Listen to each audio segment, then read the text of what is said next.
Hello, मैं चांदनी आप सभी का मैं अपने यूट्यूब चैनल गांव का संगीत में स्वागत करती हूं। दोस्तों, आप सभी का मैं एक विवाह गीत लेके आई हूं। आप सभी हमारा वीडियो अवश्य लास्ट तक देखें और गीत कैसा लगा कमेंट करके अवश्य बताएं।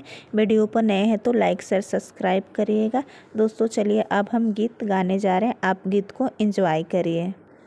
कवन गारा हनवा पापा साझी बेरा लागे, कवन गारा हनवा भेनुसार ए पापा, कवन गारा हनवा भेनुसार, कवन गारा हनवा पापा चौका पलागे, कहाँ जई है बेटी तोहार ए पापा, कहाँ जई है बेटी तोहार।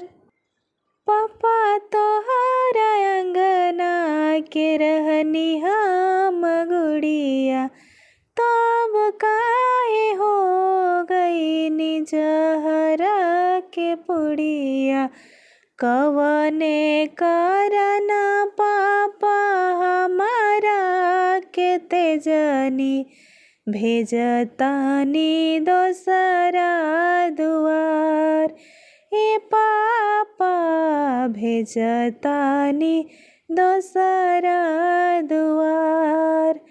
अब ना भेटाई हमरा माई के अचरवा, मिली नाही भाई के दुलार ए पापा, मिली नाही भाई के दुलार।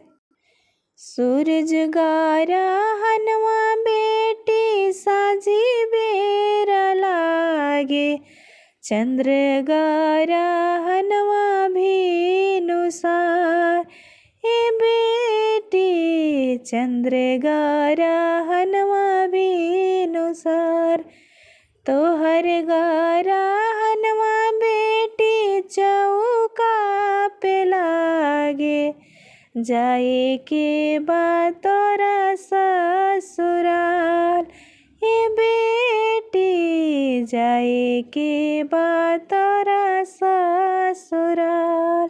दोस्तों, हमारा देसी गीत आपको कैसा लगा कमेंट करके अवश्य बताइएगा। दोस्तों बाय।